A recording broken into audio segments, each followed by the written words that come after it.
الاخلاص نام الاخلاص اس سورہ کا محض نام ہی نہیں ہے بلکہ اس کے مضمون کا عنوان بھی ہے، کیونکہ اس میں خالص توحید بیان کی گئی ہے۔ قرآن مجید کی دوسری سورتوں میں تو بالعموم کسی ایسے لفظ کو ان کا نام قرار دیا گیا ہے جو ان میں وارد ہوا ہو، لیکن اس سورہ میں لفظ اخلاص کہیں وارد نہیں ہوا ہے۔ اس کو یہ نام اس کے معنی کے لحاظ سے دیا گیا ہے۔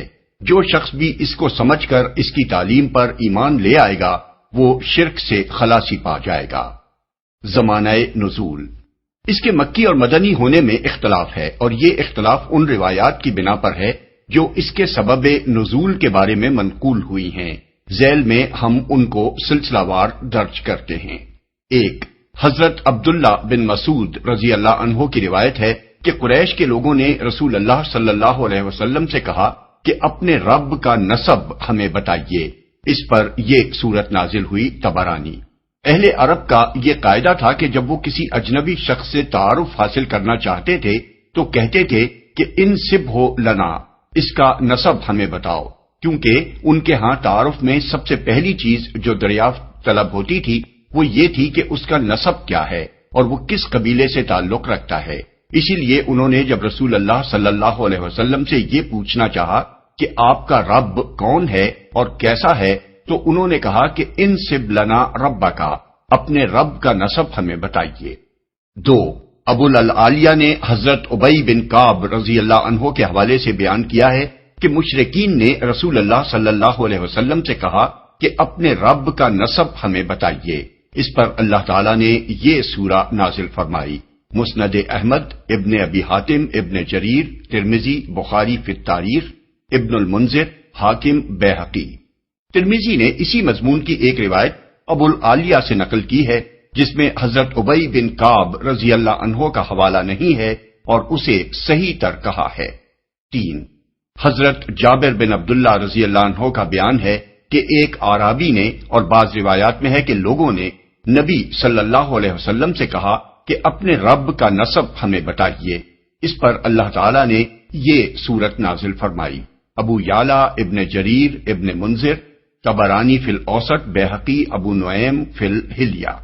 چار، اکرمہ نے ابن عباس رضی اللہ عنہ سے روایت کی ہے کہ یہودیوں کا ایک گروہ رسول اللہ صلی اللہ علیہ وسلم کی خدمت میں حاضر ہوا جس میں کعب بن اشرف اور حیہ بن اخطب وغیرہ شامل تھے۔ انہوں نے کہا کہ اے محمد صلی اللہ علیہ وسلم، ہمیں بتائیے کہ آپ کا وہ رب کیسا ہے جس نے آپ کو بھیجا ہے۔ اس پر اللہ تعالیٰ نے یہ سورت نازل فرمائی۔ ابن ابی حاتم، ابن عدی، بیہقی فی الاسماء والصفات۔ ان کے علاوہ مزید چند روایات ابن تیمیہ نے اپنی تفسیر سورہ اخلاص میں نقل کی ہیں جو یہ ہیں۔ پانچ، حضرت انس کا بیان ہے کہ خیبر کے کچھ یہودی رسول اللہ صلی اللہ علیہ وسلم کی خدمت میں حاضر ہوئے اور انہوں نے کہا، اے ابو القاسم، اللہ نے ملائکہ کو نور حجاب سے، آدم کو مٹی کے سڑے ہوئے گارے سے، ابلیس کو آگ کے شعلے سے، آسمان کو دھوئیں سے اور زمین کو پانی کے جھاگ سے بنایا۔ اب ہمیں اپنے رب کے متعلق بتائیے کہ وہ کس چیز سے بنا ہے۔ رسول اللہ صلی اللہ علیہ وسلم نے اس بات کا کوئی جواب نہ دیا۔ پھر جبرائیل علیہ السلام آئے اور انہوں نے کہا، اے محمد، ان سے کہیے، هو اللہ احد۔ 6، عامر بن الطفیل نے حضور صلی اللہ علیہ وسلم سے کہا، اے محمد صلی اللہ علیہ وسلم، آپ کس چیز کی طرف ہمیں بلاتے ہیں؟ آپ نے فرمایا، اللہ کی طرف۔ عامر نے کہا، اچھا تو اس کی کیفیت مجھے بتائیے، وہ سونے سے بنا ہوا ہے یا چاندی سے یا لوہے سے؟ اس پر یہ سورت نازل ہوئی۔ 7، ضحاک اور قتادہ اور مقاتل کا بیان ہے کہ یہودیوں کے کچھ علماء حضور صلی اللہ علیہ وسلم کے پاس آئے اور انہوں نے کہا، اے محمد، اپنے رب کی کیفیت ہمیں بتائیے، شاید کہ ہم آپ پر ایمان لے آئیں۔ اللہ نے اپنی صفت تورات میں نازل کی ہے، آپ بتائیے کہ وہ کس چیز سے بنا ہے، کس جنس سے ہے، سونے سے بنا ہے یا تانبے سے یا پیتل سے یا لوہے سے یا چاندی سے، اور کیا وہ کھاتا اور پیتا ہے، اور کس سے اس نے دنیا وراثت میں پائی ہے، اور اس کے بعد کون اس کا وارث ہوگا؟ اس پر اللہ تعالیٰ نے یہ سورت نازل فرمائی۔ 8، ابن عباس رضی اللہ عنہ کی روایت ہے کہ نجران کے عیسائیوں کا ایک وفد 7 پادریوں کے ساتھ نبی صلی اللہ علیہ وسلم کی خدمت میں حاضر ہوا اور اس نے حضور صلی اللہ علیہ وسلم سے کہا، ہمیں بتائیے آپ کا رب کیسا ہے، کس چیز سے بنا ہے؟ آپ نے فرمایا، میرا رب کسی چیز سے نہیں بنا ہے، وہ تمام اشیاء سے جدا ہے۔ اس پر اللہ تعالیٰ نے یہ سورت نازل فرمائی۔ ان روایات سے معلوم ہوتا ہے کہ مختلف مواقع پر مختلف لوگوں نے رسول اللہ صلی اللہ علیہ وسلم سے اس معبود کی ماہیت اور کیفیت دریافت کی تھی جس کی بندگی و عبادت کی طرف آپ صلی اللہ علیہ وسلم لوگوں کو دعوت دے رہے تھے، اور ہر موقع پر آپ نے اللہ تعالیٰ کے حکم سے ان کو جواب میں یہی سورت سنائی تھی۔ سب سے پہلے یہ سوال مکہ میں قریش کے مشرکین نے آپ سے کیا اور اس کے جواب میں یہ سورت نازل ہوئی۔ اس کے بعد مدینہ طیبہ میں کبھی یہودیوں نے، کبھی عیسائیوں نے اور کبھی عرب کے دوسرے لوگوں نے حضور صلی اللہ علیہ وسلم سے اسی نوعیت کے سوالات کیے، اور ہر مرتبہ اللہ تعالیٰ کی طرف سے اشارہ ہوا کہ جواب میں یہی سورت آپ ان کو سنا دیں۔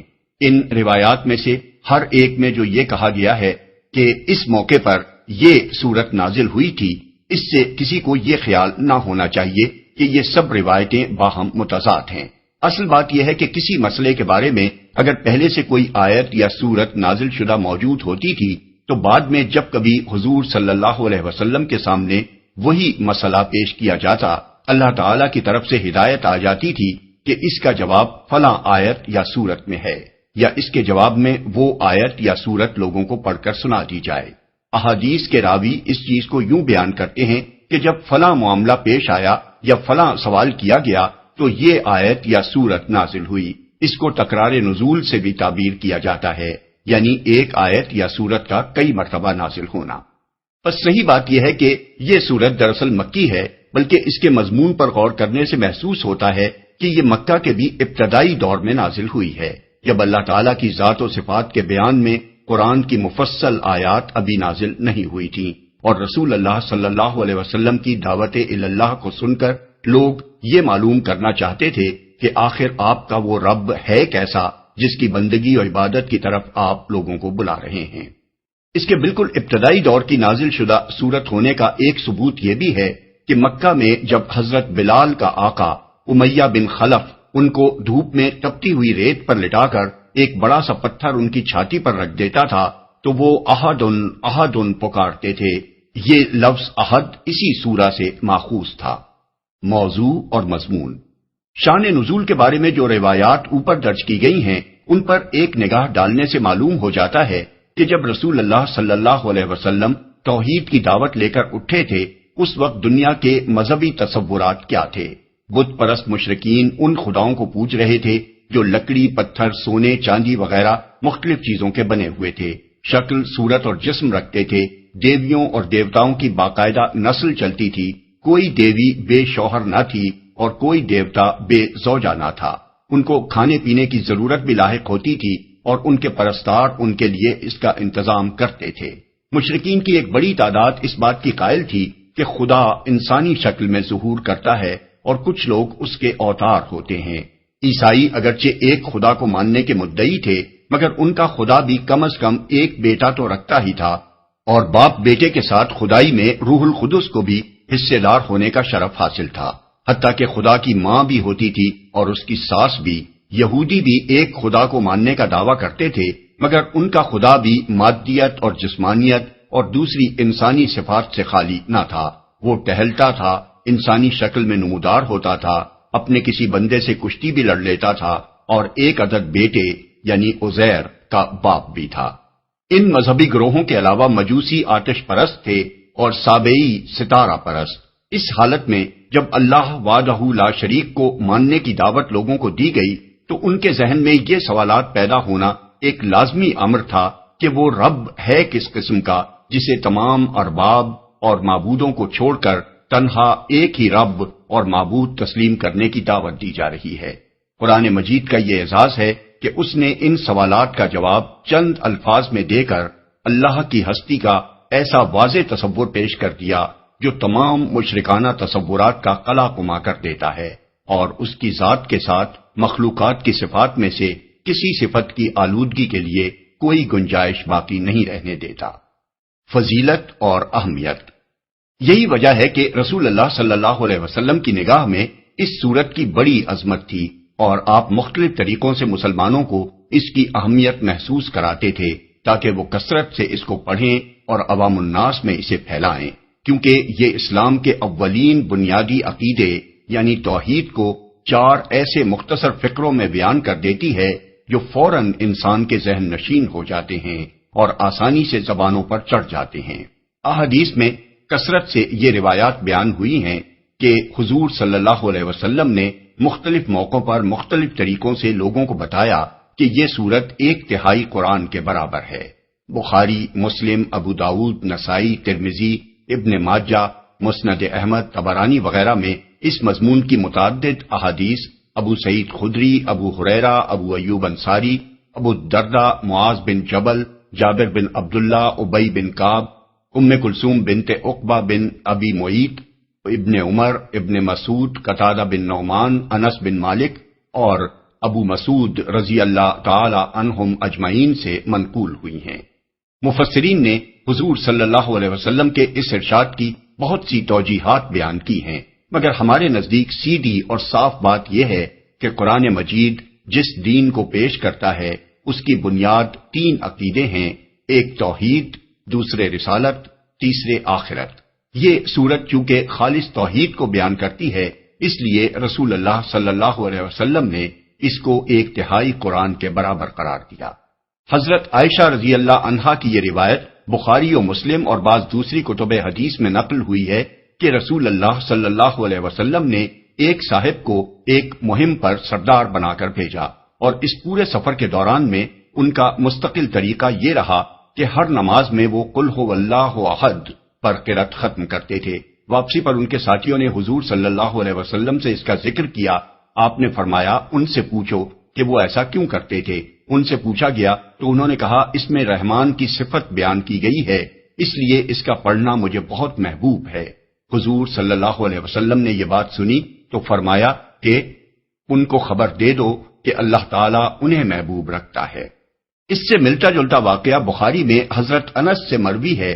وہ فرماتے ہیں کہ انصار میں سے ایک صاحب مسجد قباء میں نماز پڑھاتے تھے، اور ان کا طریقہ یہ تھا کہ ہر رکعت میں پہلے قل هو اللہ پڑھتے، پھر کوئی اور سورت تلاوت کرتے۔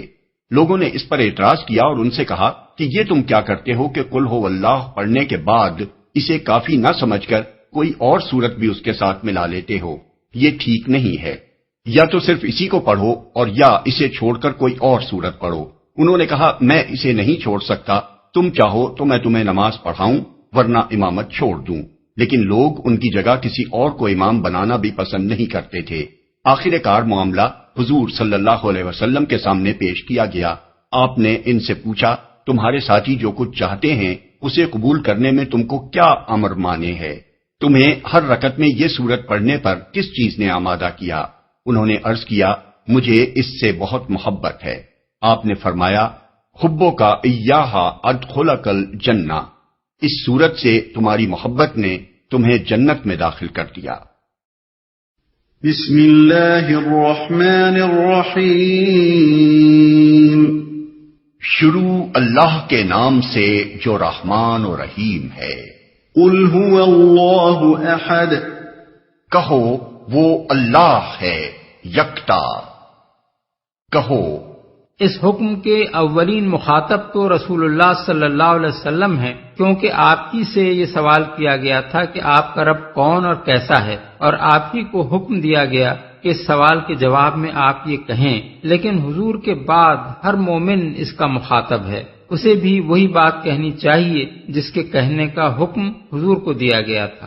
وہ اللہ ہے، یعنی میرے جس رب سے تم تعارف حاصل کرنا چاہتے ہو وہ کوئی اور نہیں بلکہ اللہ ہے۔ یہ ان سوال کرنے والوں کی بات کا پہلا جواب ہے، اور اس کا مطلب یہ ہے کہ میں کوئی نیا رب لے کر نہیں آ گیا ہوں جس کی عبادت دوسرے سب معبودوں کو چھوڑ کر میں تم سے کروانا چاہتا ہوں، بلکہ وہ وہی ہستی ہے جس کو تم اللہ کے نام سے جانتے ہو۔ اللہ عربوں کے لیے کوئی اجنبی لفظ نہ تھا، قدیم ترین زمانے سے وہ خالق کائنات کے لیے یہی لفظ استعمال کر رہے تھے، اور اپنے دوسرے معبودوں میں سے کسی پر بھی اس کا اطلاق نہیں کرتے تھے۔ دوسرے معبودوں کے لیے ان کے ہاں الہ کا لفظ رائج تھا۔ پھر اللہ کے بارے میں ان کے جو عقائد تھے ان کا اظہار اس موقع پر خوب کھل کر ہو گیا تھا جب ابرہہ نے مکہ پر چڑھائی کی تھی۔ اس وقت خانہ کعبہ میں 360 الہوں کے بت موجود تھے، مگر مشرکین نے ان سب کو چھوڑ کر صرف اللہ سے دعائیں مانگی تھیں کہ وہ اس بلا سے ان کو بچائے۔ گویا وہ اپنے دلوں میں اچھی طرح جانتے تھے کہ اللہ کے سوا کوئی الہ اس نازک وقت میں ان کی مدد نہیں کر سکتا۔ کعبے کو بھی وہ ان الہوں کی نسبت سے بیت الالہہ نہیں بلکہ اللہ کی نسبت سے بیت اللہ کہتے تھے۔ قرآن میں جگہ جگہ یہ بتایا گیا ہے کہ اللہ تعالیٰ کے بارے میں مشرکین عرب کا عقیدہ کیا تھا۔ مثال کے طور پر سورہ زخرف میں ہے، اگر تم ان سے پوچھو کہ انہیں کس نے پیدا کیا ہے تو یہ ضرور کہیں گے کہ اللہ نے۔ آیت 87۔ سورہ عنکبوت میں ہے، اگر تم ان سے پوچھو کہ آسمانوں اور زمین کو کس نے پیدا کیا ہے اور چاند اور سورج کو کس نے مسخر کر رکھا ہے تو یہ ضرور کہیں گے کہ اللہ نے۔ اور اگر تم ان سے پوچھو کہ کس نے آسمان سے پانی برسایا اور اس کے ذریعے سے مردہ پڑی ہوئی زمین کو جلا اٹھایا تو یہ ضرور کہیں گے کہ اللہ نے۔ آیات 61 تا 63۔ سورہ مومنون میں ہے، ان سے کہو بتاؤ اگر تم جانتے ہو کہ یہ زمین اور اس کی ساری آبادی کس کی ہے، یہ ضرور کہیں گے اللہ کی۔ ان سے پوچھو ساتوں آسمانوں اور عرش عظیم کا مالک کون ہے، یہ ضرور کہیں گے اللہ۔ ان سے کہو بتاؤ اگر تم جانتے ہو کہ ہر چیز پر اقتدار کس کا ہے اور کون ہے وہ جو پناہ دیتا ہے اور اس کے مقابلے میں کوئی پناہ نہیں دے سکتا، یہ ضرور جواب دیں گے کہ یہ بات تو اللہ ہی کے لیے ہے۔ آیات 84 تا 89۔ سورہ یونس میں ہے، ان سے پوچھو کون تم کو آسمان اور زمین سے رزق دیتا ہے، یہ سماعت اور بینائی کی قوتیں جو تمہیں حاصل ہیں کس کے اختیار میں ہیں، اور کون زندہ کو مردہ سے اور مردہ کو زندہ سے نکالتا ہے، اور کون اس نظم عالم کی تدبیر کر رہا ہے، یہ ضرور کہیں گے کہ اللہ۔ آیت 31۔ اسی سورہ یونس میں ایک اور جگہ ہے، جب تم لوگ کشتیوں پر سوار ہو کر باد موافق پر فرحان و شاداں سفر کر رہے ہوتے ہو اور پھر یکایک باد مخالف کا زور ہوتا ہے اور ہر طرف سے موجوں کے تھپیڑے لگتے ہیں اور مسافر سمجھ لیتے ہیں کہ طوفان میں گھر گئے، اس وقت سب اپنے دین کو اللہ ہی کے لیے خالص کر کے اس سے دعائیں مانگتے ہیں کہ اگر تو نے ہمیں اس بلا سے نجات دے دی تو ہم شکر گزار بندے بنیں گے، مگر جب وہ ان کو بچا لیتا ہے تو پھر وہی لوگ حق سے منحرف ہو کر زمین میں بغاوت کرنے لگتے ہیں۔ آیات 22 اور 23۔ یہی بات سورہ بنی اسرائیل میں یوں دہرائی گئی ہے، جب سمندر میں تم پر مصیبت آتی ہے تو اس ایک کے سوا دوسرے جن جن کو تم پکارا کرتے ہو وہ سب گم ہو جاتے ہیں، مگر جب وہ تم کو بچا کر خشکی پر پہنچا دیتا ہے تو تم اس سے منہ موڑ جاتے ہو۔ آیت 67۔ ان آیات کو نگاہ میں رکھ کر دیکھیے کہ جب لوگوں نے پوچھا کہ وہ تمہارا رب کون ہے اور کیسا ہے جس کی بندگی و عبادت کی طرف تم ہمیں بلاتے ہو تو انہیں جواب دیا گیا وہ اللہ ہو، یعنی وہ اللہ ہے۔ اس جواب سے خود بخود یہ مطلب نکلتا ہے کہ جسے تم خود اپنا اور ساری کائنات کا خالق، مالک، رازق اور مدبر و منتظم مانتے ہو، اور سخت وقت آنے پر جسے دوسرے سب معبودوں کو چھوڑ کر مدد کے لیے پکارتے ہو، وہی میرا رب ہے اور اسی کی بندگی کی طرف میں تمہیں بلاتا ہوں۔ اس جواب میں اللہ تعالیٰ کی تمام صفات کمالیہ آپ سے آپ آ جاتی ہیں، اس لیے کہ یہ بات سرے سے قابل تصور ہی نہیں ہے کہ کائنات کو پیدا کرنے والا، اس کا انتظام اور اس کے معاملات کی تدبیر کرنے والا، اس میں پائی جانے والی تمام مخلوقات کو رزق دینے والا اور مصیبت کے وقت اپنے بندوں کی مدد کرنے والا زندہ نہ ہو، سنتا اور دیکھتا نہ ہو، قادر مطلق نہ ہو، علیم اور حکیم نہ ہو، رحیم اور کریم نہ ہو اور سب پر غالب نہ ہو۔ یکتا۔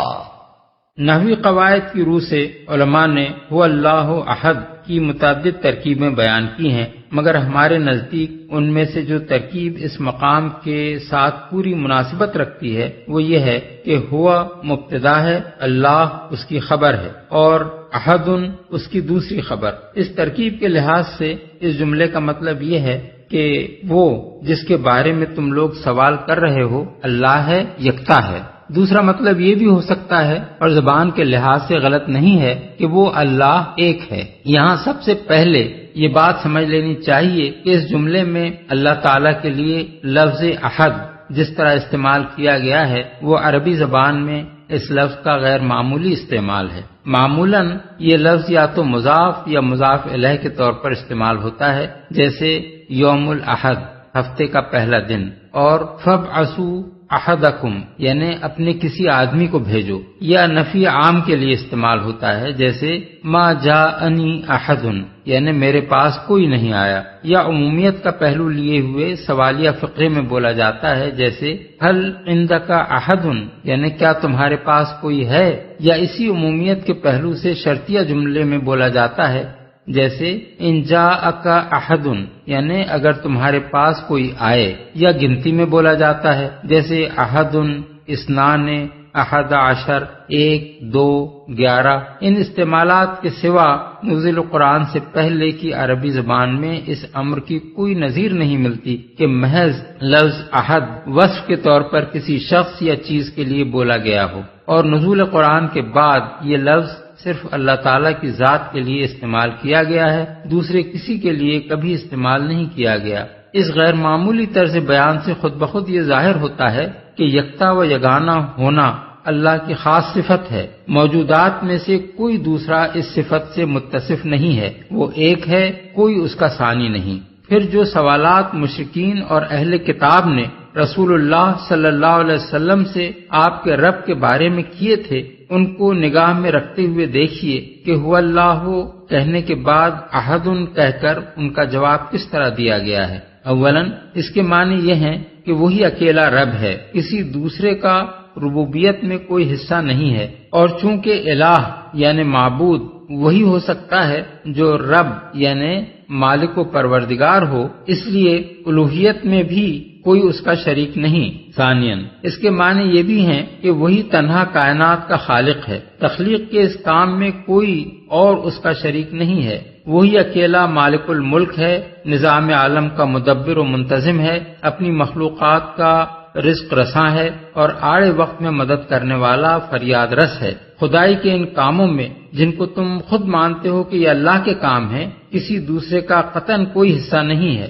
خالصاً چونکہ انہوں نے یہ بھی پوچھا تھا کہ وہ کس چیز سے بنا ہے، اس کا نسب کیا ہے، اور وہ کس جنس سے ہے، کس سے اس نے دنیا کی میراث پائی ہے، اور اس کے بعد کون اس کا وارث ہوگا، اس لیے ان کے ان سارے سوالات کا جواب بھی اللہ تعالیٰ کے لیے صرف ایک لفظ احد بول کر دے دیا گیا ہے۔ اس کے معنی یہ ہیں کہ نمبر 1 وہی ایک خدا ہمیشہ سے ہے اور ہمیشہ رہے گا، نہ اس سے پہلے کوئی خدا تھا نہ اس کے بعد کوئی خدا ہوگا۔ 2 خداؤں کی کوئی جنس نہیں ہے جس کا وہ فرد ہو، بلکہ وہ اکیلا خدا ہے اور کوئی اس کا ہم جنس نہیں۔ نمبر 3 اس کی ذات محض واحد نہیں بلکہ احد ہے، جس میں کسی حیثیت سے بھی کثرت کا کوئی شائبہ نہیں ہے، وہ اجزاء سے مرکب وجود نہیں ہے جو قابل تجزیہ و تقسیم ہو، جو کوئی شکل اور صورت رکھتا ہو، جو کسی جگہ میں رہتا ہو یا کوئی چیز اس کے اندر جگہ پاتی ہو، جس کا کوئی رنگ ہو، جس کے کچھ اعضاء ہوں، جس کی کوئی سمت اور جہت ہو، اور جس کے اندر کسی قسم کا تغیر و تبدل ہوتا ہو۔ تمام اقسام کی کثرتوں سے بالکل پاک اور منزہ وہ ایک ہی ذات ہے جو ہر لحاظ سے احد ہے۔ اس مقام پر یہ بات اچھی طرح سمجھ لینی چاہیے کہ عربی زبان میں واحد کا لفظ بالکل اسی طرح استعمال ہوتا ہے جس طرح ہم اردو میں ایک کا لفظ استعمال کرتے ہیں۔ بڑی سے بڑی کثرتوں پر مشتمل کسی مجموعے کو بھی اس کی مجموعی حیثیت کے لحاظ سے واحد یا ایک کہا جاتا ہے، جیسے ایک آدمی، ایک قوم، ایک ملک، ایک دنیا، حتیٰ کہ ایک کائنات۔ اور کسی مجموعے کے ہر جز کو الگ الگ بھی ایک ہی کہا جاتا ہے، لیکن احد کا لفظ اللہ تعالیٰ کے سوا کسی کے لیے استعمال نہیں کیا جاتا۔ اسی لیے قرآن مجید میں جہاں بھی اللہ تعالیٰ کے لیے واحد کا لفظ استعمال ہوا ہے، وہاں الہ واحد یا ایک ہی معبود یا اللہ الواحد القہار یعنی اکیلا اللہ جو سب کو مغلوب کر کے رکھنے والا ہے کہا گیا ہے۔ محض واحد کہیں نہیں کہا گیا، کیونکہ یہ لفظ ان چیزوں کے لیے بھی استعمال ہوتا ہے جو اپنی ذات میں طرح طرح کی کثرتیں رکھتی ہیں۔ بخلاف اس کے اللہ کے لیے اور صرف اللہ ہی کے لیے احد کا لفظ مطلقاً استعمال کیا گیا ہے، کیونکہ وجود میں صرف وہی ایک ہستی ایسی ہے جس میں کسی حیثیت سے بھی کوئی کثرت نہیں ہے۔ جس کی وحدانیت ہر لحاظ سے کامل ہے۔ اللہ الصمد، اللہ سب سے بے نیاز ہے اور سب اس کے محتاج ہیں۔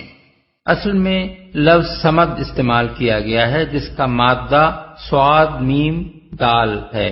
عربی زبان میں اس مادے سے جو الفاظ نکلے ہیں ان پر ایک نگاہ ڈالنے سے معلوم ہو جاتا ہے کہ اس کے معنی کی وسعت کس قدر ہے۔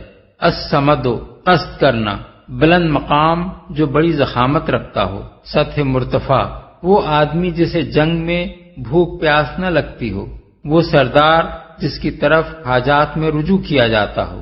الصمد، ہر چیز کا بلند حصہ، وہ شخص جس سے بالا تر کوئی دوسرا شخص نہ ہو، وہ سردار جس کی اطاعت کی جاتی ہو اور اس کے بغیر کسی معاملے کا فیصلہ نہ کیا جاتا ہو، وہ سردار جس کی طرف حاجت مند لوگ رجوع کرتے ہوں، دائم، بلند مرتبہ، ٹھوس جس میں کوئی خول یا جھول نہ ہو اور جس سے نہ کوئی چیز نکلتی ہو نہ اس میں داخل ہو سکتی ہو، وہ آدمی جسے جنگ میں بھوک پیاس نہ لگتی ہو۔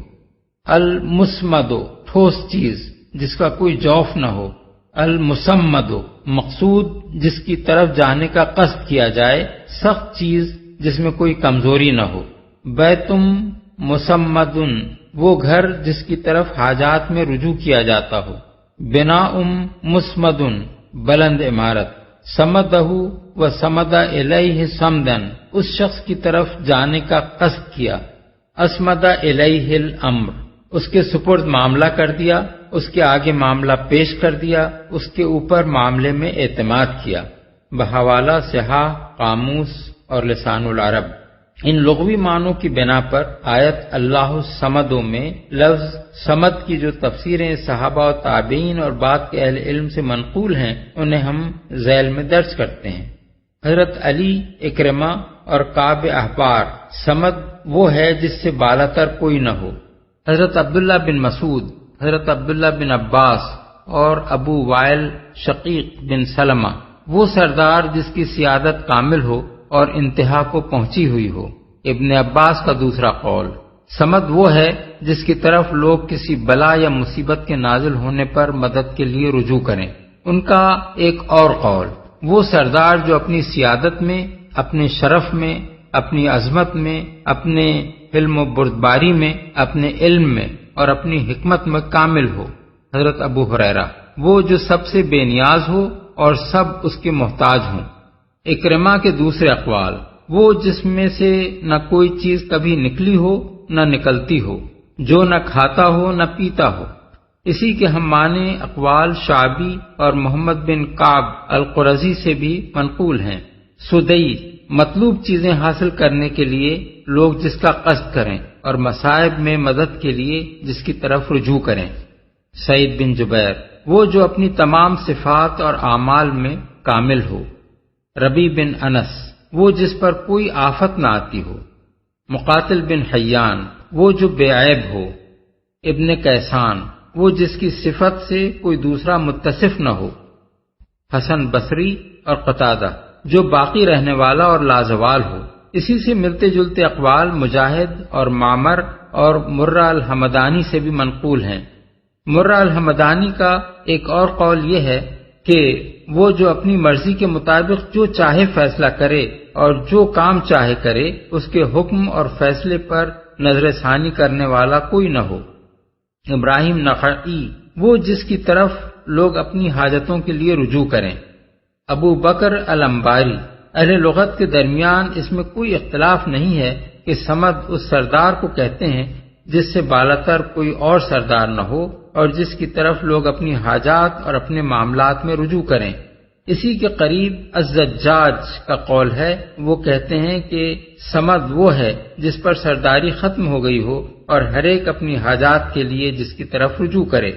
اب غور کیجئے کہ پہلے فقرے میں اللہ احد کیوں کہا گیا اور اس فقرے میں اللہ الصمد کہنے کی کیا وجہ ہے؟ لفظ احد کے متعلق ہم بیان کر چکے ہیں کہ وہ صرف اللہ تعالیٰ کے لیے مخصوص ہے، کسی اور کے لیے سرے سے مستعمل ہی نہیں ہے، اس لیے اسے احد یعنی نکرہ کی صورت میں استعمال کیا گیا ہے، لیکن صمد کا لفظ چونکہ مخلوقات کے لیے بھی استعمال ہوتا ہے، اس لیے اللہ صمدن کہنے کے بجائے اللہ الصمد کہا گیا، جس کے معنی یہ ہیں کہ اصلی اور حقیقی صمد اللہ تعالیٰ ہی ہے۔ مخلوق اگر کسی حیثیت سے صمد ہو بھی تو کسی دوسری حیثیت سے وہ صمد نہیں ہے، کیونکہ وہ فانی ہے، لازوال نہیں ہے، قابل تجزیہ و تقسیم ہے، مرکب ہے، کسی وقت اس کے اجزاء بکھر سکتے ہیں۔ بعض مخلوقات اس کی محتاج ہیں تو بعض کا وہ خود محتاج ہے۔ اس کی سیادت اضافی ہے نہ کہ مطلق، کسی کے مقابلے میں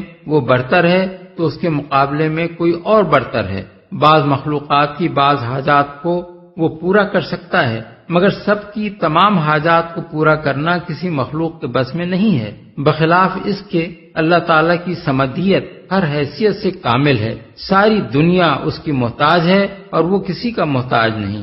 دنیا کی ہر چیز اپنے وجود و بقا اور اپنی حاجات و ضروریات کے لیے شعوری طور پر یا غیر شعوری طور پر اسی کی طرف رجوع کرتی ہے، اور سب کی تمام حاجات پوری کرنے والا وہی ہے۔ وہ غیر فانی اور لازوال ہے، رزق دیتا ہے، لیتا نہیں ہے، مفرد ہے، مرکب نہیں ہے کہ قابل تجزیہ و تقسیم ہو۔ ساری کائنات پر اس کی سیادت قائم ہے اور وہ سب سے برتر ہے، اس لیے وہ محض صمد نہیں بلکہ الصمد ہے، یعنی ایک ہی ایسی ہستی جو حقیقت میں صمدیت سے بتمام و کمال متصف ہے۔ پھر چونکہ وہ الصمد ہے اس لیے لازم آتا ہے کہ وہ یکتا اور یگانہ ہو، کیونکہ ایسی ہستی ایک ہی ہو سکتی ہے جو کسی کی حاجت مند نہ ہو اور سب جس کے محتاج ہوں۔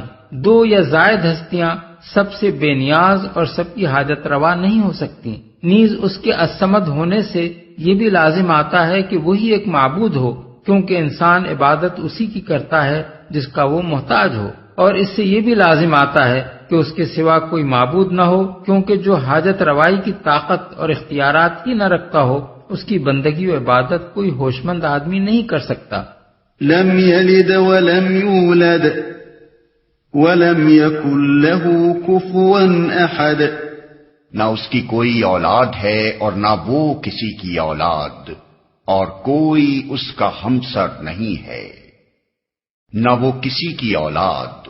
مشرکین نے ہر زمانے میں خدائی کا یہ تصور اختیار کیا ہے کہ انسانوں کی طرح خداؤں کی بھی کوئی جنس ہے جس کے بہت سے افراد ہیں اور ان میں شادی بیاہ اور توالد و تناسل کا سلسلہ چلتا ہے۔ اس جاہلانہ تصور سے انہوں نے اللہ رب العالمین کو بھی پاک اور بالاتر نہیں سمجھا اور اس کے لیے بھی اولاد تجویز کی۔ چنانچہ اہل عرب کا یہ عقیدہ قرآن مجید میں بیان کیا گیا ہے کہ وہ فرشتوں کو اللہ تعالیٰ کی بیٹیاں قرار دیتے تھے۔ انبیاء علیہم السلام کی امتیں بھی اس جہالت سے محفوظ نہ رہ سکیں، ان کے ہاں بھی کسی بزرگ انسان کو اللہ تعالیٰ کا بیٹا قرار دینے کا عقیدہ پیدا ہو گیا۔ ان مختلف توہمات میں دو قسم کے تصورات ہمیشہ خلط ملط ہوتے رہے ہیں۔ بعض لوگوں نے یہ سمجھا کہ جن کو وہ اللہ تعالیٰ کی اولاد قرار دے رہے ہیں وہ اس ذات پاک کی نسبی اولاد ہے، اور بعض نے یہ دعویٰ کیا کہ جس کو وہ اللہ کا بیٹا کہہ رہے ہیں اسے اللہ نے اپنا متبنہ بنایا ہے، اگرچہ ان میں سے کسی کی یہ جرأت نہیں ہوئی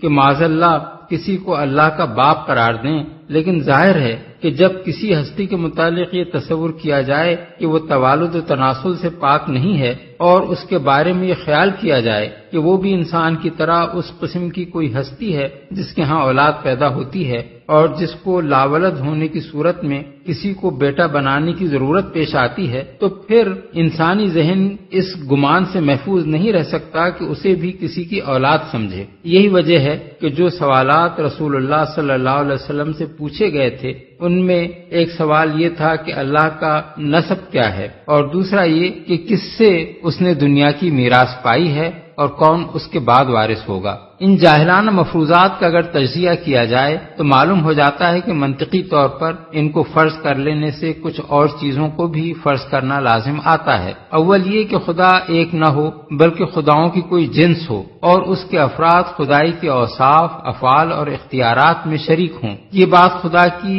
صرف نسبی اولاد فرض کر لینے ہی سے لازم نہیں آتی بلکہ کسی کو متبنہ فرض کرنے سے بھی لازم آتی ہے، کیونکہ کسی کا متبنہ لا محالہ اس کا ہم جنسی ہو سکتا ہے اور جب معاذ اللہ وہ خدا کا ہم جنس ہے تو اس سے انکار نہیں کیا جا سکتا کہ وہ خدائی کے اوصاف بھی رکھتا ہے۔